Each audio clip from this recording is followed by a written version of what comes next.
Petit résumé peut-être pour terminer le stream. Petit résumé classique. Pour terminer ce petit stream, donc on est sur un Bitcoin qui n'a pas réussi à breakout cette résistance de ligne de coude épaule tête épaule. Il est pas loin, il est pas loin du niveau de breakout aux environs des 27 800, situé entre 27 800 et 28 000 $. Sur cassure de haut de canal, il pourrait y avoir un signal d'achat pour repartir boule. Pour le moment, on est dans une configuration entre une résistance ici et un support ici.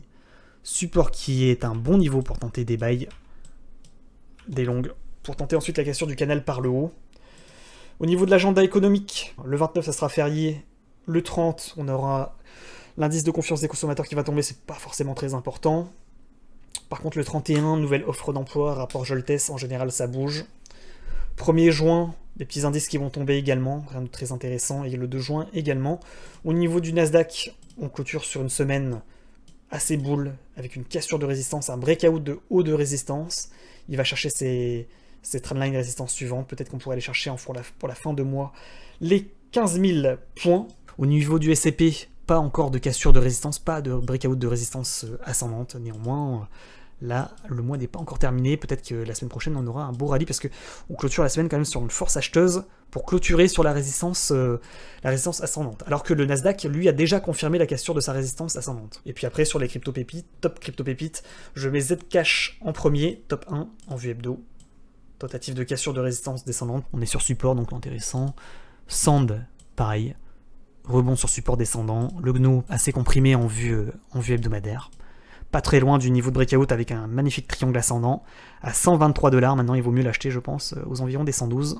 C'est pas un conseil en investissement, encore une fois. Toutes ces cryptos peuvent tomber à zéro. Le Mana beau biseau descendant également. Bon niveau d'achat à 0,42 environ. Le Sia Coin également beau biseau descendant. Peut-être qu'il faudrait aller chercher le deuxième bottom à 0,003 pour tenter un buy. Concernant mes positions, comme d'hab, j'ai acheté 0.2 BTC aux environs des 26 003. J'ai acheté 2 Ethereum également sur ces niveaux. 3 BNB. Et j'ai des petits longs en cours également en futur. Pour 2000 balles sur BTC. J'ai clôturé mes shorts pour un profit de 120 $. Ce qui n'est pas énorme, mais vaut mieux ça que rien. Je pense qu'on pourrait retracer à 26 500 pour prise d'élan et repartir, comme on l'a vu au niveau de la trading fish ici. Tac, on casse une résistance descendante. Prise d'élan, 26 500 pour mieux repartir. Si on repasse par contre sous ce niveau, sur Bitcoin à 26 200, attention, c'est là où ça risque de piquer, pour rechercher en fait la trendline descendante, le support descendant.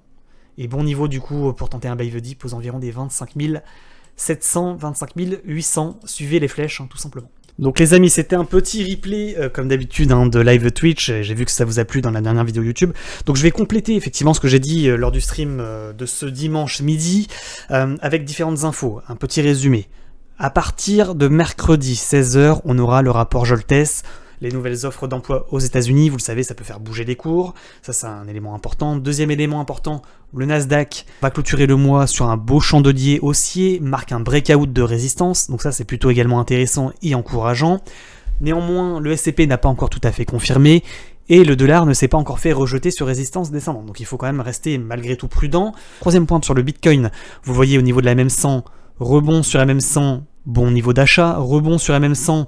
Pendant un moment, on s'est dit « Ah, c'est en train de casser », mais non.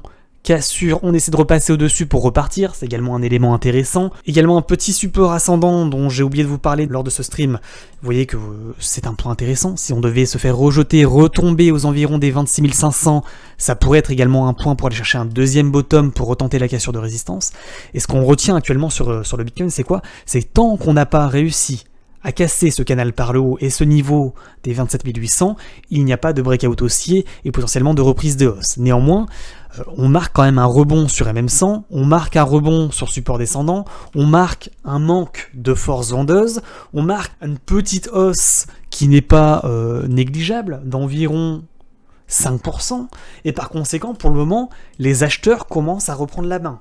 On attend maintenant la cassure des 27 800 pour pouvoir souffler un peu, reprendre de l'oxygène et voir un petit peu de vert sur les marchés. Voilà, c'est ce que l'on attend actuellement sur le Bitcoin. Et bien entendu, il emporterait avec lui l'ensemble des crypto-monnaies. Voilà, j'espère avoir été extrêmement clair sur mes positions, sur ma vision sur les marchés financiers, mais également sur le calendrier économique de la semaine prochaine, et également sur le Bitcoin. Je résume, bon niveau d'achat, ce support ascendant, pour aller chercher le deuxième bottom, ou si ce niveau des 26 200 est cassé, cette trendline un peu plus basse, aux environs des 25 600 $, et on attend finalement cette cassure de résistance aux environs des 27 800 pour avoir un peu de vert et pour repartir boule sur le Bitcoin avec cette validation finalement de canal ou drapeau descendant pour mieux repartir et aller rechercher un nouveau plus haut, vous l'avez compris. N'oubliez pas bien entendu les likes et les abonnements, vous avez tous les liens en commentaire épinglé ainsi qu'en description avec mes réseaux et notamment un petit lien affilié Bybit pour avoir moins 20% pendant 2 mois et des bonus jusqu'à 30 000 $. Donc n'hésitez pas à vous inscrire.